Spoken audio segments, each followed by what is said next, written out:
or sooner that these Well, I don't know how much longer it's going to go on. I mean, they're totally defenseless. They have no air defense whatsoever.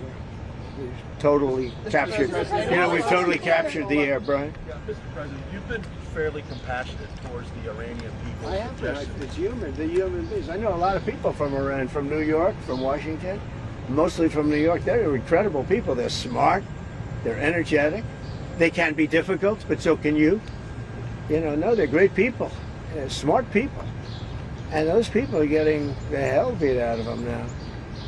And it's really a shame. It's so stupid. It's so stupid. It's another one, you know. Russia, Ukraine is so stupid. Would have never happened if I was president.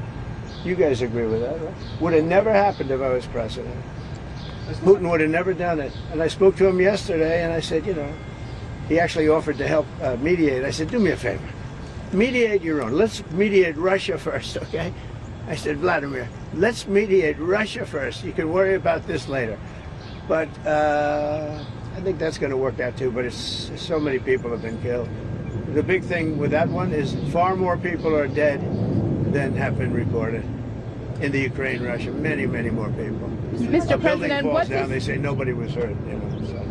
What does unconditional surrender mean? Well, you know what it means. Unconditional Can you surrender. explain it for those who Very simple don't? words. Very simple. Unconditional surrender. That means I've had it. Okay, I've had it. I give up. No more. Then we go blow up all the, all the nuclear stuff that's all over the place there. No, they had bad intentions. You know, for 40 years they've been saying death to America, death to Israel, death to anybody else that they didn't like. They were bullies. They were schoolyard bullies. And now they're not bullies anymore, but we'll see what happens. Look, nothing's finished until it's finished. You know, war is very complex. A lot of bad things can happen. A lot of turns are made, so I don't know. I wouldn't say that we won anything yet. I would say that we sure as hell made a lot of progress, and we'll see. The next week is going to be very big, maybe less than a week, maybe less. But is there anybody here that said it would be okay to have a hostile, very, zealots really, but to have a hostile country have a nuclear weapon that could destroy 25 miles, but much more than that, could destroy other nations just by the breeze blowing the dust.